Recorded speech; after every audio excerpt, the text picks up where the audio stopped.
Hoy vamos a sumergirnos en la increíble historia de uno de los hackers más famosos, o más bien más infames de la historia, un hombre cuya leyenda prácticamente nació con la era digital, el gran Kevin Mitnick.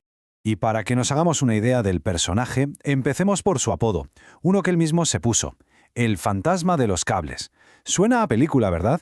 Pues es un hombre que le va como anillo al dedo, porque evoca justo eso, una presencia invisible, alguien capaz de moverse por las redes a su antojo, sin ser visto. A ver, para el FBI, Kevin Mitnick no era un hacker cualquiera. Estamos hablando de uno de sus criminales informáticos más buscados. Y su carrera, bueno, parecía que llegaba a su fin el 15 de febrero de 1995, el día que por fin consiguieron arrestarlo después de que se colara en algunos de los sistemas, en teoría, más seguros de Estados Unidos. Pero, ¿cómo se llega hasta...?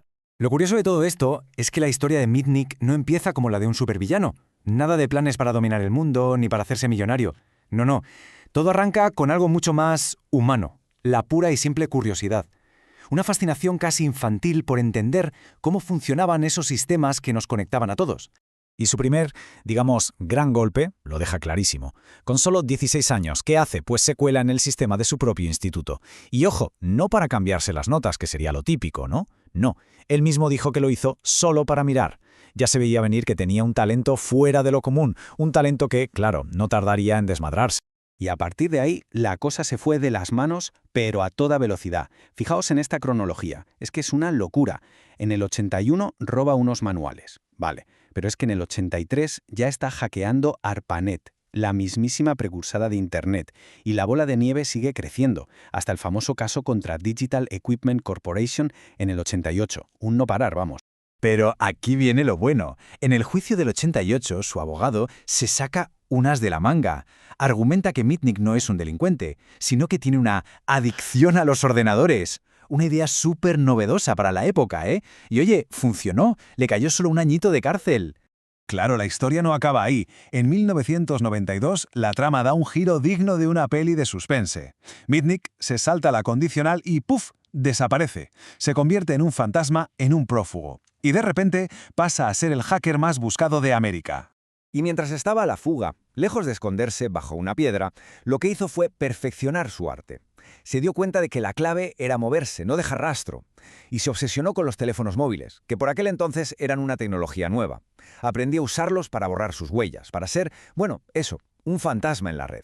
Y como en toda buena historia, el héroe, o en este caso el antihéroe, comete un error. Un error garrafal. En plena Navidad del 94 se le ocurre la brillante idea de hackear a la persona equivocada. Un tal Tsutomu Shimomura, que no era un usuario cualquiera, ni mucho menos. Es que claro, Shimomura era básicamente su némesis, un experto en ciberseguridad, un hacker de sombrero blanco de los buenos. Para él, que Mitnick entrara en su sistema no fue solo un ataque técnico, fue algo personal. Así que Shimomura se lo tomó como una misión. Iba a cazar al intruso que le había robado sus herramientas. La partida de ajedrez digital acababa de empezar. Y así es como arranca la caza, una persecución de película, un juego del gato y el ratón en el que un experto en seguridad y el FBI persiguen a un fantasma por todo el país, siguiendo el débil rastro de una señal de móvil. La pista les lleva hasta Raleigh, en Carolina del Norte. Y aquí es donde la tecnología punta de la época entra en juego. Usaron algo llamado simulador de celda, que es básicamente un cacharro que engaña a los móviles para que canten su posición exacta. El fantasma estaba acorralado. Y llegamos a la fecha clave. 15 de febrero de 1995. El FBI localiza la señal en un complejo de apartamentos, dan la orden de entrar y se acabó. Fin del juego. Pero aquí la historia se pone todavía más rara y fascinante, porque incluso después de arrestado, la leyenda de Mitnick siguió creciendo. Horas después de estar ya en una celda federal, en el contestador de Shimomura empiezan a aparecer mensajes burlones de alguien que imitaba su voz. ¿Cómo lo hizo? Nadie lo sabe. Un misterio que lo convirtió en un mito. Después de pasar 5 años en la cárcel y parte de ellos en aislamiento total, Mitnick sale en libertad en el año 2000, y con una condición muy clara: prohibido tocar un teclado. Pero su historia, ni de lejos, había terminado. De hecho, estaba a punto de empezar el capítulo más inesperado de todos.